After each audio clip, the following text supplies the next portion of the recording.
He was a high thinker and a guy that was always 30 steps ahead of whatever the curve was. He got left out on a limb and somehow still had to create his way out of that. He was just really a one in a billion type person. I was lucky to know. I know you have also inspired and motivated others. An offering from a sage and a king is more than silver and gold. I'm dead. I'm not ready for you to be dead, Chadwick. But I am. In the wake of Chadwick Boseman's unexpected departure, the world was left reeling, prompting a flurry of speculation and conjecture. Now prepare yourself for the possibility of some clarity, as rumors hint at Katt Williams, renowned for his candidness and insights, stepping forward to illuminate the mystery. With Katt's reputation for uncovering truths and offering glimpses behind the veil of the entertainment industry, whispers suggest he may be poised to delve deeper into the shadows to reveal what truly occurred with Chad. While some may brush it off as typical Katt behavior, it's worth noting that his previous revelations have proven accurate. Moreover, given Katt and Chad's close friendship, it's plausible he possesses insider knowledge. Could this signal the long-awaited resolution to one of the most enigmatic puzzles? According to Katt, the time for truth to emerge has arrived, and he's prepared to undertake the challenge. It's a development worth exploring further. Katt Williams has risen as a prominent whistleblower, exposing the concealed truths beneath the glamorous exterior of the Hollywood industry. With unwavering determination, Katt has persistently revealed eye-opening revelations that are causing ripples throughout the entertainment world. And the fact of the matter is, we watched this nigga get murdered right in front of our own face. And the nigga knew it was finna happen. He told us, and we didn't know. Alongside his disclosures regarding the purported conspiracy surrounding Michael Jackson's death, Katt Williams has also been outspoken about challenging the representation of black actors donning feminine attire within the entertainment industry. Might also be said that there's nothing funnier than a black guy in a dress. Okay, well. Unhesitant to delve into controversial subjects that may discomfort some, Katt Williams has openly addressed issues that have seemingly incurred the displeasure of certain factions within the industry. Multiple incidents indicate that Hollywood might be actively seeking to distance itself from Katt, possibly in response to his unwavering and unyielding stance on these matters. Why? Because you know ain't nobody gonna sleep with him. You only got Tiffany Haddish. She been doing comedy since she was 16. You often hear that truly understanding the inner workings of an industry requires firsthand experience. Comedian Katt Williams recently provided some intriguing insights that shed light on this notion. Williams hinted at significant revelations concerning many black artists' careers. Just facts, sir. How many is that total? 9. So you've done 9 Yes. filmed comedy stand-up specials. Without ever getting financed or having a deal. And according to People, the same thing might have happened with Chad as well, which was described by Denzel very well. Throughout the years, the entertainment industry has witnessed its share of heart-wrenching losses, with reports of celebrities, including singers and artists, departing under mysterious circumstances. Many of these individuals battled their demons in private, while the public assumed their lives mirrored the glamour of the red carpet. Sadly, this wasn't always the reality, as was painfully evident in the case of Chadwick Boseman. Boseman, a revered figure for both the black community and the world at large long before his untimely passing, forged deep bonds within Hollywood. However, one of his most profound yet least publicized connections was with veteran actor Denzel Washington. Boseman lauded Denzel as the dopest actor on the planet and regarded him as a paternal figure in the industry. This sentiment became palpable when Boseman's heartfelt tributes to Denzel circulated on social media, resonating with audiences who were moved by Boseman's profound admiration. What's more, it's apparent that the respect and affection Boseman expressed for Denzel were reciprocated. Denzel, known for his role in The Equalizer, visibly showed his emotions when his former protege spoke of him to the world. This poignant exchange has evoked a range of responses from the public, some finding it deeply touching, while others suggesting Denzel's response was long overdue. Nonetheless, one thing remains unequivocal. Boseman's public persona only scratched the surface of the complexities he navigated while traversing the entertainment landscape. And I've basically been holding this secret in my whole career. When I came back, I got a beneficiary letter, and it said, Denzel Washington paid for you. Chadwick Boseman's story of soaring to iconic status in Hollywood is well known. From his standout performances in Marvel's Avengers to leading his own superhero franchise, Boseman's rise was nothing short of meteoric. Yet, what often gets overlooked is the challenging path he traveled before his breakthrough. Contrary to the assumption that Boseman's Marvel success marked the pinnacle of his career, his journey was rife with obstacles and setbacks. His trajectory and roles can be traced back to the generosity of Denzel Denzel Washington, a fact affirmed by Boseman himself. Despite his towering stature in the film industry, Washington has made it his mission to uplift emerging talents in Hollywood. Rather than keeping his distance due to fame and fortune, Washington has actively championed the careers of others, including Boseman. This act of mentorship not only speaks volumes about Washington's character, but also underscores the importance of support and encouragement in the fiercely competitive world of entertainment. The reason we don't often hear about Denzel Washington's generosity is because he prioritized anonymity over the years. However, Boseman was determined not to let Washington's good deeds go unnoticed. At the AFI Lifetime Achievement Award event in 2019, Boseman delivered a poignant speech honoring Washington, revealing that Washington had paid his tuition for a summer acting program while Boseman was studying at Howard University. He said, "Many of you already know the story that Mr. Washington, when asked by Phylicia Rashad to join her in assisting 9 theater students from Howard University who had been accepted to a summer actor program at the British Academy of Dramatic Acting in Oxford, he gracefully and privately agreed to contribute. As fate would have it, I was one of the students that he paid for. Imagine receiving the letter that your tuition for that summer was paid for, and that your benefactor was none other than the dopest actor on the planet." Footage of Boseman delivering a powerful commencement speech at his alma mater has gone viral following his passing. Offering from a sage and a king is more than silver and gold. It is a seed of hope, a bud of faith. There is no Black Panther without Denzel. The actor's speech has resonated deeply with people, and many have openly discussed its impact. One person wrote, "The fact that he was terrible ill when giving this speech is incredible. He loved to make his dream true, not to catch some easy tears. What a wonderful person we lost." Another one added, "When he said there is no Black Panther without Denzel Washington, man, that hits so hard. Two great phenomenal actors, R.I.P. Chadwick, and God bless Denzel Washington." In addition to following the blueprint laid out for him and helping others along that path, Boseman made it a priority to lead a life that would be remembered in history books. One well-known aspect of his legacy is his regular visits to hospitals, particularly due to his superhero persona at the time. What many people didn't realize then was that the actor was battling serious personal challenges behind closed doors. He came in and he came, he hugged me.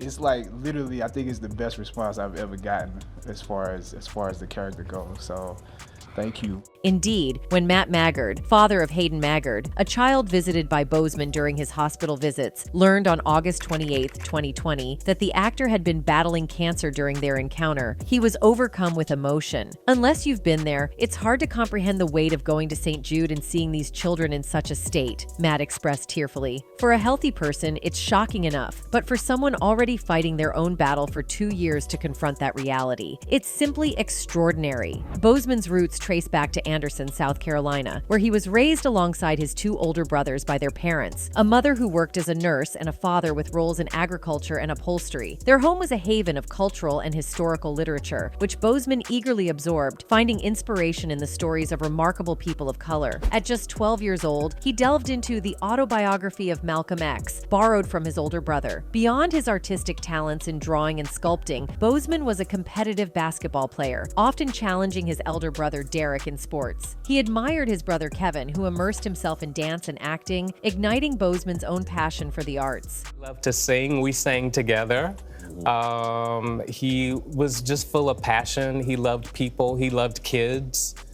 He loved his family. Boseman's journey into the world of theater was sparked by accompanying his mother to watch his brother Kevin's performances, kindling a flame of passion within him. It was during his senior year of high school, amidst the sorrow of losing a basketball teammate, that he turned to writing as a means to express his emotions, crafting a play that delved into the depths of his feelings. At Howard University, Boseman's dedication to the craft flourished, particularly within the directing program. Here, he honed his skills and penned 2 plays, including the innovative hieroglyphic graffiti, blending modernity with ancient myths through a hip-hop lens. Initially drawn to directing, Boseman's trajectory shifted when he encountered Phylicia Rashad, whose encouragement led him to audition for a transformative summer acting program at Oxford. Rashad's outreach to Denzel Washington not only provided financial support but also opened doors to profound mentorship. Following his stint at Oxford, Boseman committed to acting wholeheartedly, relocating to New York City post-graduation. His parents stood by him, offering unwavering support support, including covering his rent during the challenging early days of his acting career. Despite early setbacks, including roles that felt limiting and stereotypical, Boseman remained steadfast in his pursuit of authentic expression. His willingness to question and challenge the industry's norms ultimately paved the way for his ascent, showcasing his unwavering dedication to his craft and his refusal to compromise his artistic integrity. From that point on, Boseman became selective about the roles he accepted, choosing characters he was proud to portray and whose stories were socially significant. He sought roles that showcased men who made a difference. This intentional approach took years to bear fruit, but it ultimately paid off when he was cast as the lead in 42, portraying the great Jackie Robinson.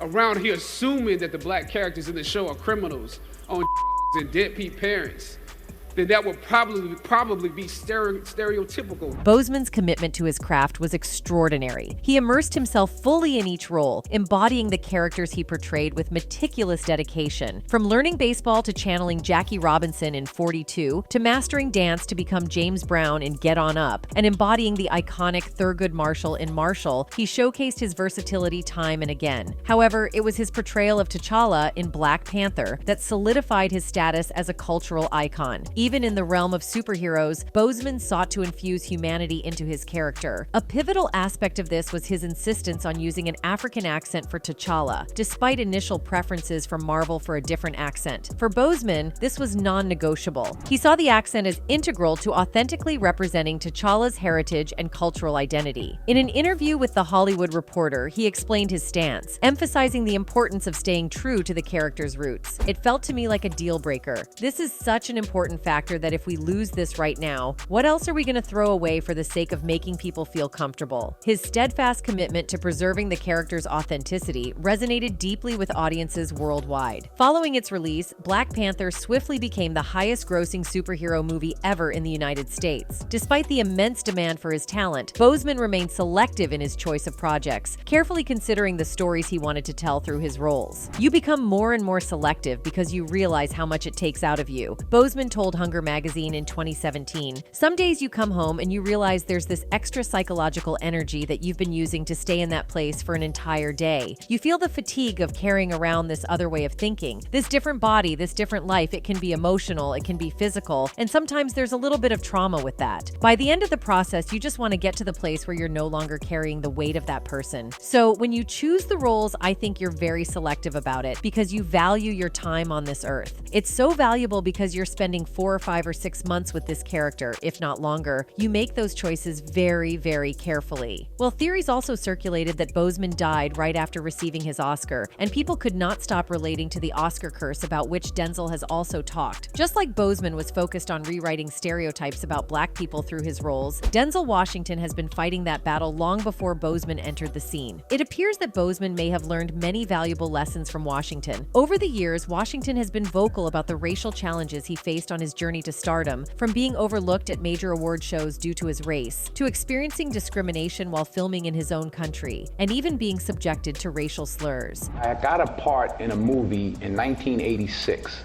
I called it They Couldn't. The Oscars this year saw Hollywood's most prominent figures walk its illustrious red carpet, each nurturing dreams of holding aloft the coveted Academy Award. Regarded as the ultimate acknowledgement in cinema, winning an Oscar can thrust an actor into immediate worldwide fame, opening doors to new horizons. However, amid the glamorous aura of the golden statuette, murmurs of a shadowy phenomenon linger, the notorious Oscars curse. "This is one of the happiest moments of my life. And I want to thank each one of you who had a part in selecting me for one of the awards.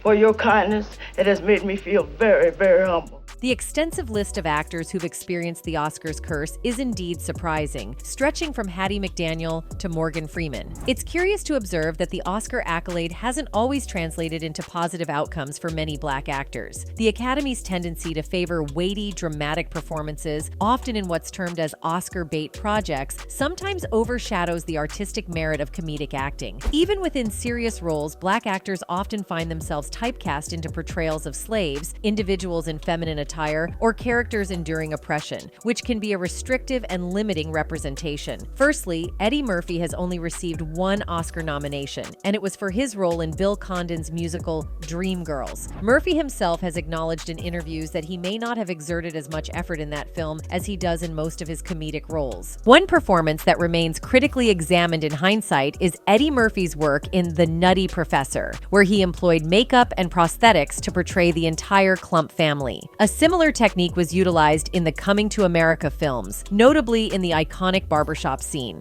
Hey, I ain't saying Clay ain't bad. I'm just saying I stopped liking Cassius Clay once he changed his name to Muhammad Ali. What kind of shit is that?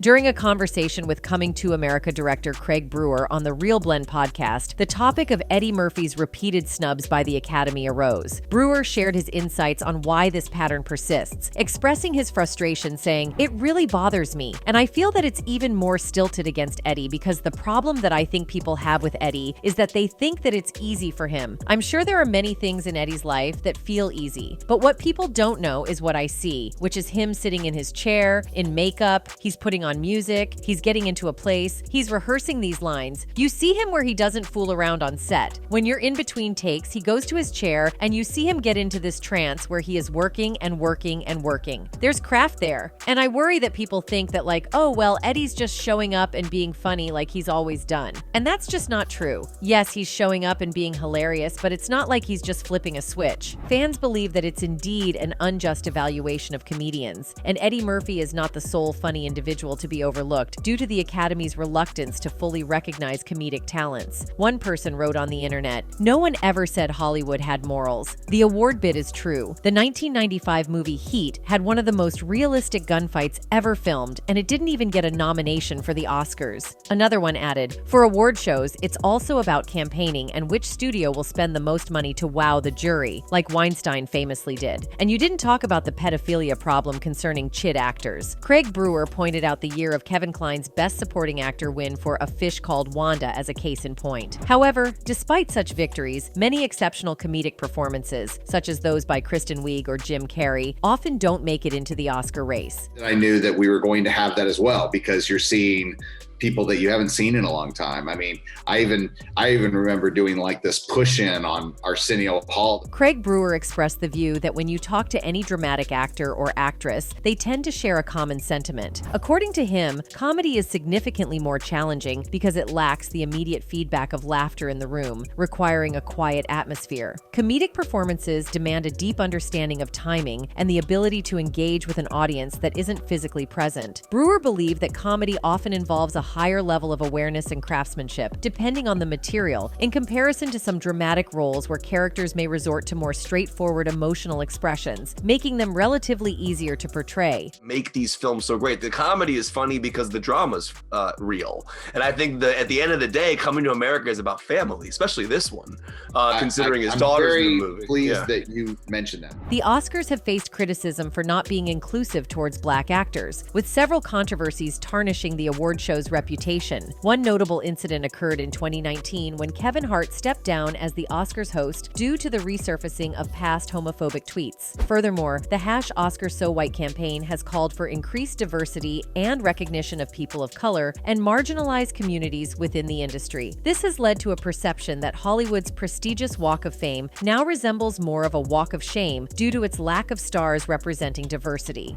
Kevin Hart has stepped down from hosting this year's Oscars. He put out a statement on Twitter tonight saying, "I have made the choice to step down." And Katt has also recently been very well spoken about all the suspicious activities going on in the industry. You often hear that truly understanding the inner workings of an industry requires first-hand experience. Comedian Katt Williams recently provided some intriguing insights that shed light on this notion. Williams hinted at significant revelations concerning many Black artists' careers. The comedian recently made pointed comments about his industry peer, Jamie Foxx, suggesting that Foxx may have compromised his integrity for the sake of an award. But that's only part of what Williams had to say about the actor. Around a decade ago, during a performance in Los Angeles, Katt Williams openly discussed a rumor regarding Jamie Foxx's S orientation. He straightforwardly stated, "Who's gay? Jamie Foxx." Williams even went as far as to mention a name, claiming, "I can even tell you the name of the dude. His name is Marcus Anthony. He's the only dude signed to Jamie Foxx's label." Then the comedian kept going and said a lot of negative things about Foxx. He used strong language and said, "Forget Jamie Foxx and the money he got from Django Unchained." He also said, "They gave me the script and I said, any guy who does this should die." And the next thing I knew, Jamie Foxx was getting ready for the movie. After that, the comedian leveled further accusations against Foxx, suggesting that Foxx made significant sacrifices to secure an Oscar. Katt Williams appeared to believe that Foxx's path to success was marked by numerous challenging moments, which have led him to surmise that Foxx may have indeed sacrificed something significant along the way. Jamie Foxx is a multi-talented individual who began his career with humorous sketches and subsequently transitioned into acting, ultimately earning an Academy Award for his achievements. However, the situation may have been more complex than Katt Williams portrayed it. According to reports, Jamie Foxx didn't initially view his Oscar nomination with the seriousness it deserved. Like a typical newcomer in the industry, he thought there was no chance of winning against the seasoned nominees. As it turns out, the industry's decision makers may have had a plan in place from the very beginning. What happened was that I didn't have a clique. I didn't have a crew in LA, and everybody had a clique. The Wayans had a crew. It was like 9,000 of them. Katt's disclosure about his former idol might be surprising to some, but the subsequent revelation is even more shocking. He asserted that Steve Harvey, a favorite among many, has purportedly made a deal involving his soul with Hollywood. I think Steve Harvey's some stand-up ass man. No, I'm a kiss the old girl who owned TV One. He used to kiss. That's how he had the rating. Undoubtedly, Katt Williams is widely recognized as one of the funniest comics of his generation, celebrated for his unfiltered humor and dynamic performances in hit stand-up specials. Despite his talent and status among Hollywood's comedy elites, Williams hasn't attained the same level of mainstream exposure as some of his peers. A supporter noted, unlike Kevin Hart, he hasn't embraced leading roles in blockbuster movies, and he doesn't host a show like Steve Harvey. Being hopeless, he once even said, "I'm just going to go ahead and announce my retirement from stand-up. I'm kind of done. I've already discussed it with my kids. I wasn't really going to do it on a Seattle street. I was going to Los Angeles and do it in the offices of ICM or Live Nation." For a while, there were rumors suggesting that Williams had been blacklisted from the industry, prompting inquiries into why he hadn't reached the same level of success as figures such as Steve Harvey. It's noteworthy that Williams and Harvey have had a strained relationship for over a decade, and there appears to be a substantial reason behind their ongoing discord. Well, you know, to be honest with you, Frankie, I didn't know nothing about this concept.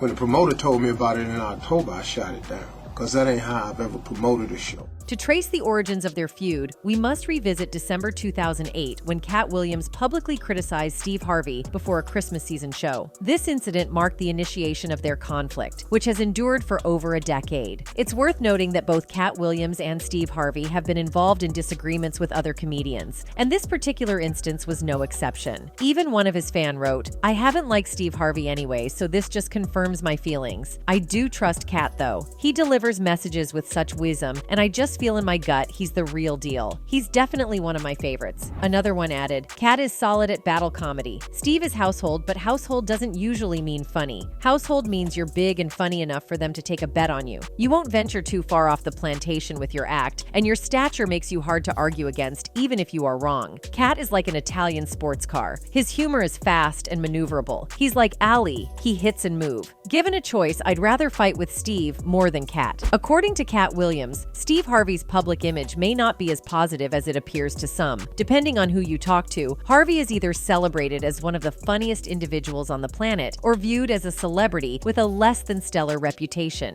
Williams has asserted that Harvey has some skeletons in his closet, including rumors of mistreatment towards his staff. Persistent rumors have circulated regarding the renowned comedian and talk show host not treating his staff well. Furthermore, after his talk show relocated to Los Angeles, Harvey allegedly sent a controversial memo to his new staff, making demands typically associated with tour riders. These allegations have contributed to the existing tension between the two comedians. And I could not find a way to walk from the stage to my dressing room, to sit in my makeup chair, to walk from my dressing room to the stage. Katt Williams appears to have legitimate reasons for his grievances against Steve Harvey. In November 2015, the Think Like a Man author faced a lawsuit for allegedly reneging on plans to lease a private jet. This occurred after over $400,000 worth of renovations had been initiated, reportedly at Harvey's request. The requested enhancements included custom carpet, a reconfiguration of the interior cabin from 16 seats to 14 seats, custom seat design, and new upper and lower cabin sidewalls, according to TMZ reports. According to a private jet company, he did not pay the bill. This is a fabulous story. After they customized the hell out of the thing. Williams has also alleged that Harvey, who starred as a high school music teacher on 1996's The Steve Harvey Show, lifted the premise of his show from comedian Mark Curry. Curry starred as teacher Mark Cooper on the sitcom Hangin' with Mr. Cooper, which debuted in 1992. The same Steve that went to go watch Mark Curry do his whole sitcom and then stole everything Mark Curry had, Williams said. Now Steve got a sitcom where he's the principal and he wears a suit. Williams hinted at significant revelations concerning Tiffany Haddish's career. According to Williams, Haddish's rise to fame may not have unfolded as naturally as she has portrayed it to the public. Those are just facts, sir. How many is that total? 9. So you've done 9 Yes. filmed comedy stand-up specials. Without ever getting financed or having a deal. The seasoned comedian holds the perspective that Haddish might have expedited her ascent within the entertainment industry. If you've ever questioned the authenticity of Haddish's persona, this revelation is not one to overlook. While stories of celebrities leading double lives have surfaced repeatedly, Haddish's journey to the pinnacle appears to be a unique case. Katt Williams left no detail unexplored in his disclosure. Did you think she wrote Girls Trip Goofball? Right. Or do you think that was already a script and they handed it to her? It's up to you, whatever you want to believe. So what Katt is trying to convey is that maybe it is possible that Black community itself is responsible for finishing some of their own people as they hold the power to do this. And that is why it makes sense to his fans that he may be facing some difficulties in the industry as he has taken on some really big names. That's it for today. See you in the next video. Until then, goodbye.